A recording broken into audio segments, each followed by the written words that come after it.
Okay, maybe I will introduce first and may I sit and to share more about that. I'm Giorgi Agirbaia, Conference of INGO's delegation part from Georgia. So I think from there it's still visible. So what I would like to address the topics in nowadays for distinguished panelists and all the representatives, my pleasure to be here and represent talk on important issues because here in these rooms we spoke about the people who is living in the democracies, but in the many countries there is backsliding and the populists and autocrats still are winning.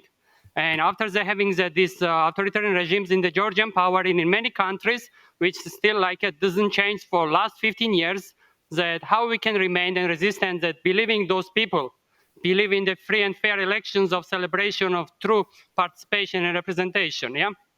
From this point of view, I would like also to raise the question about the comments, what is comes from the principles which we believed for 30 years in Georgia.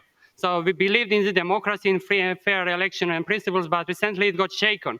So with this, I would love to call all the international communities here to support the Georgian civil society who is fighting despite all the international observations. And so from the OSCE and other international communities which was engaged, civil society, but despite of these, elections cannot be called free and fair election and representation of the Georgian will.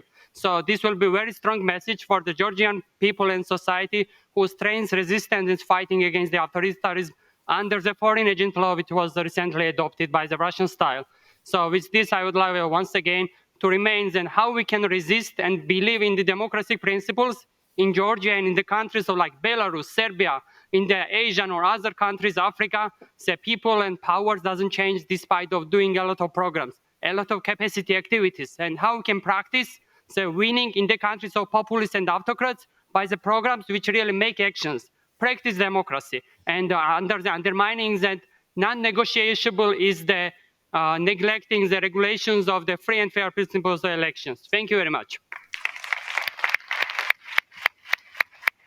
Thank you very much indeed. I remember I was emceeing a convention for open democracy in Tbilisi only 6 years ago, and the atmosphere has changed very quickly. It's an example of how quickly things can change.